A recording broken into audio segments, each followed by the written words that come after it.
Good morning, boys. How are you? Tuesday. It is a rainy Tuesday. Got a little live reverse parking action here.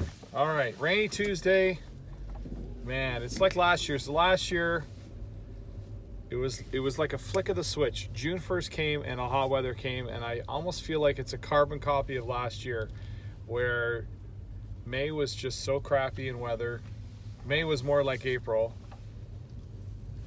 and then June hit and summer hit, and it was hot. So let's hope it's the same. Today's DWG, we got a lot to cover. Let's talk about the game one of the Stanley Cup Finals last night. So yesterday I had mentioned that first period would be a little sloppy. Wasn't quite as sloppy as I expected, actually. It was pretty decent. But it took about 10 minutes for Boston to figure it out. I mean, St. Louis was all over them to start first 10 minutes of the game, and then Boston got their legs under them. Boston had a few chances, but for the most part, it was all St. Louis in the first period.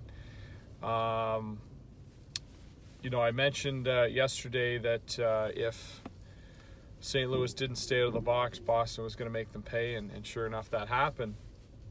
Boston had two penalties to St. Louis's 5. So, those extra power plays mean a big difference when it comes down to a one-goal game or an empty netter or, a close game like that. I also thought Jordan Binnington fought the puck all night. He made some good saves, but even when he made saves, I thought he was just fighting the puck all night. I don't think he was very good. I expect the St. Louis team to come out, play better next game, make adjustments. It's all about adjustments, right? So the team that makes the best adjustments, it doesn't matter if it's baseball, hockey, football, basketball, anything. The team that makes adjustments in a series, in football, it's they have to make adjustments really quick because it's usually one game.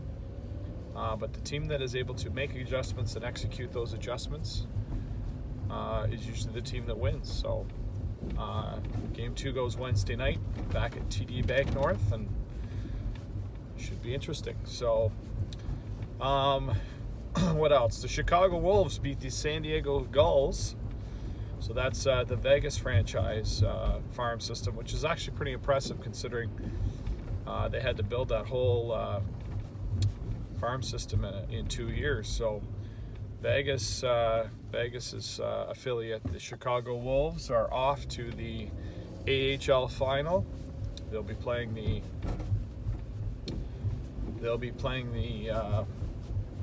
Charlotte Checkers, which is the Carolina affiliate. And I guess more importantly, when you look at the San Diego Gulls, who I considered to be the favorite to win that series, it'll probably be announced in the next 3-4 days that Dallas Eakins will be the next head coach of the Anaheim Ducks. So don't be surprised if Mr. Murray makes that announcement that Eakins in the next 4 or 5 days is the coach of the Ducks, and then all the coaches should be counted for the NHL. So that should be interesting there. The NBA. Let's get into the NBA. The NBA Finals. Before we get into some of the details, I saw yesterday that somebody posted and purchased courtside seats for $56,000 US for that game on Thursday night. $56,000. I have a couple friends that live in the area that really wanted to go to the game, and one of them was prepared to pay $1,500 for a 100 level ticket. Tickets went on sale yesterday at 3 o'clock, and they didn't get a ticket. It was gone. It's the bots. I'm telling you, it's the bots. There's a guy that's created an algorithm that has beat the system, and the bots, and not only the bots, but we know in Toronto, much like a lot of the other large metropolises, when there's a game of interest and there's money to be made, People are going to buy 4. They're going to double the ticket price on 2 of them so they can go to the game for free. So that's just the reality. In my opinion, for a game 1, I mean, it's different if it's like a clinching game, certainly a game 7. But for anything other than your favorite sports team that you've been waiting for a long time in a championship clinching thing, there's always a price to be had. To be honest with you, I wouldn't pay for it. I'd rather watch it at a bar for 1/8 of the price, or even at home. You know, I'm okay with being at home. I don't have to be at the game. I've been to lots of games, had a great time.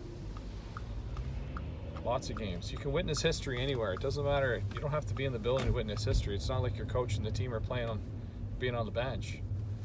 So, you know, for those that didn't get tickets, if you want to go on, I went on just for the curiosity's sake. I went on StubHub and SeatGeek just to see how much tickets were for Thursday night's game.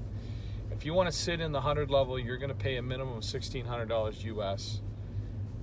If you want a decent seat, it's going to be somewhere between $2,000 to $4,000 US for a pair. For a pair of tickets. And if you want to go to a bar and get shit-faced and drink Patron and Grey Goose all night and have a filet mignon steak before and get a blowjob after, probably going to cost you about $600-700. So, you know, if you want to sit home, you want to. Here's my problem, and I think you guys have probably run into this issue as well.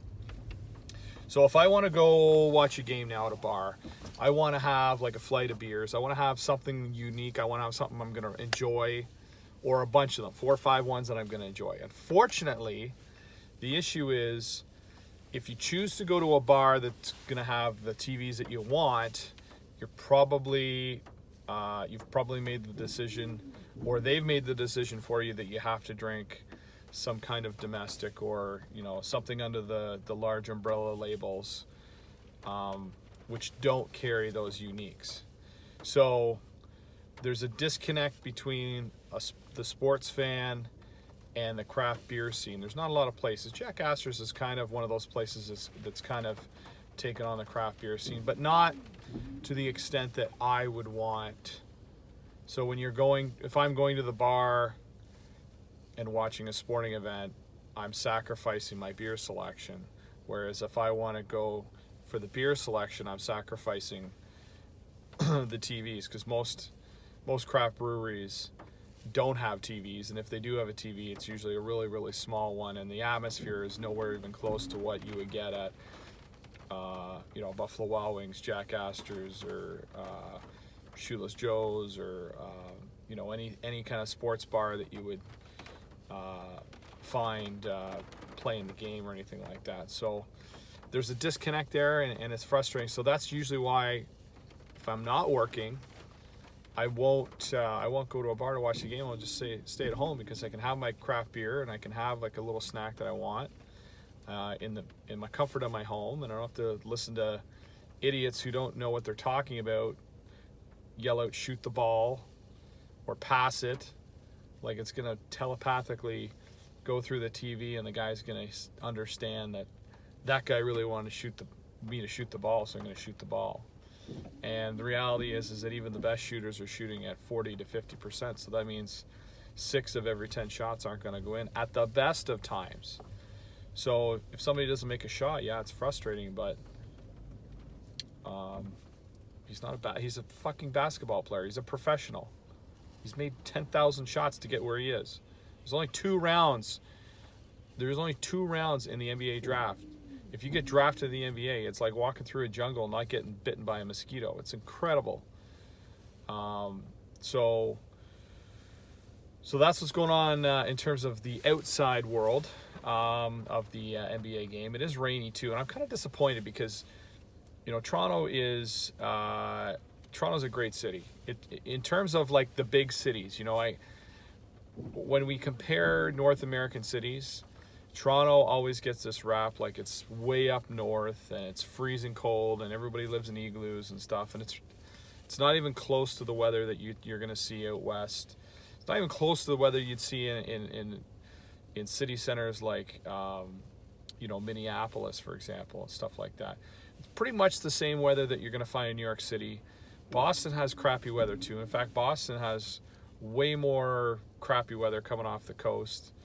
And Chicago is probably similar to Toronto when it comes to the layout of the city and the city front, the weather, similar in so many respects. So Toronto gets a bit of a bad rap, and so when we have an opportunity to showcase a big event like the NBA Finals, and then people come off the flight today and they walk into this monsoon of snow, rain, it's frustrating because you want sunny and 27, sunny and 30. People understand that it's nice here because it is beautiful weather for a lot of the time. We don't really have snow until mid to late December now, and it's usually never colder than -10, which again is no different than New York City or Chicago. So I just hope to get some good weather here between Thursday and Sunday so that people can get off the bad rap, because when it comes to recruiting athletes in some of the major sports like basketball with the Raptors or baseball with the Jays, it's not because they're not going to get paid. People always say these are small market teams. They're not small market teams. Rogers has boatloads of money. They can pay anybody anything. They're just choosing to go by the market because they don't sell the tickets like the New Yorks and the Bostons of the world. But that goes beyond the money that they have. That's just simply due to the fact that they haven't done any upgrades. It's the chicken and the egg. The company says, well, we can't really invest in the Rogers Center until we have some profit.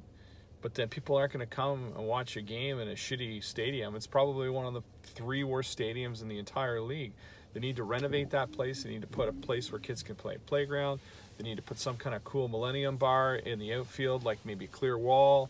They need to make the place more interactive to everybody. There's got to be something, and not just these old bleacher seats and just a big giant slab of concrete, because all these other ballparks are incredible, and we have this amazing location, but again, there's nobody wants to play there because it's artificial turf except for the infield, and all these things that they're not willing to do, and they got to do that.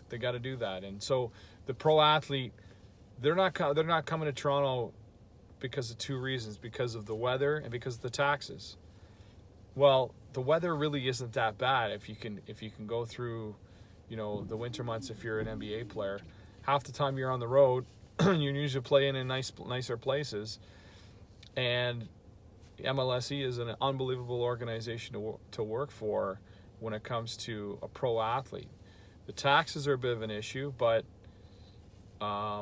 when you look at what you have in terms of a major city center, the food, the way that people treat you, lower crime rate than a Chicago or a Miami and some of these other places, I'm just hoping that Toronto can get a better rap when it comes to experience, because if you remember the NBA All-Star game 2 or 3 years ago, the week leading up to that All-Star game, it was gorgeous. It was like 8 degrees, sunny. That weekend before was unbelievable.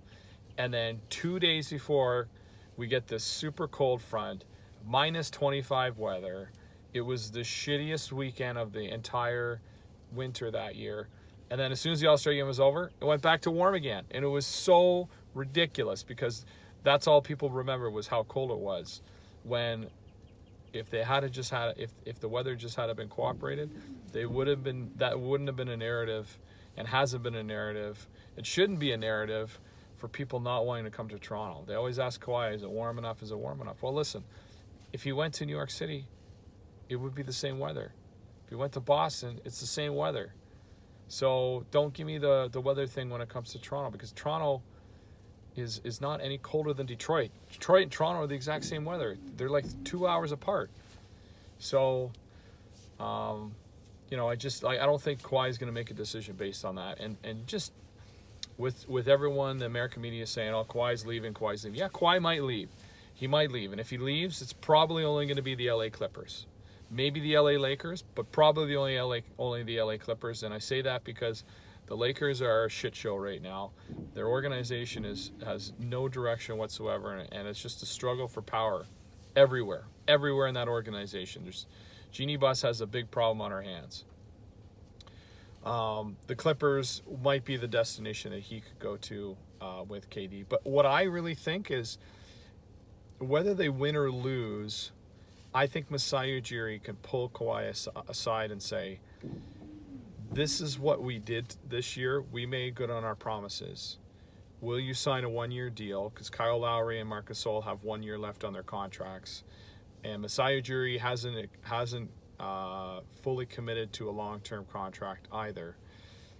Will you sign a 1 year contract, or will you sign a 1 year plus a player option, so a 2 year contract at max? And at the end, let's give it one more shot, because the pitch would be, the band is breaking up in Golden State, especially if they lose in 6, maybe if they lose in 7, saying, listen, the band is breaking up, meaning Golden State is breaking up.